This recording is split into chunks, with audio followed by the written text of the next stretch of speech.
পলাতক যদিও ভাৰতীয় ক্ৰিকেট বোৰ্ড তেখেতৰ বাবে আজি চহকী। পলাতক যদিও তেখেতৰ চিৰদিন ঋণী হৈ থাকিব BCCI, যিগৰাকী ব্যক্তিৰ বাবে ভাৰতৰ ভূমিত খেলিবলৈ আহিছে দেশী বিদেশী বহু ক্ৰিকেটাৰ। তেখেত বৰ্তমান অপৰাধী, তথাপিতো প্ৰতিগৰাকী ক্ৰিকেট অনুৰাগীয়ে এতিয়াও এই সত্য মানি চলে যে অপৰাধী হ'লেও এইগৰাকী ব্যক্তিৰ বাবে আজি IPL সমগ্ৰ বিশ্বতেই জনপ্ৰিয়। কাৰণ এইগৰাকী বিশেষ ব্যক্তিৰ বাবে আৰম্ভ হৈছিল ভাৰতত T20 ফৰ্মেট। অপৰাধী বা পলাতক হ'লেও তেখেতৰ বাবে যুৱ ক্ৰিকেটাৰ আজি নহয় অৱহেলিত।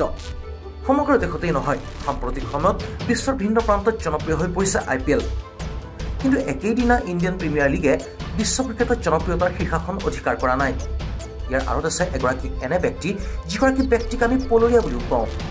সেইগৰাকী ব্যক্তিয়ে হৈছে ললিত মোদী, যাৰ ওচৰত BCCI হৈ থাকিব চিৰদিন ঋণী।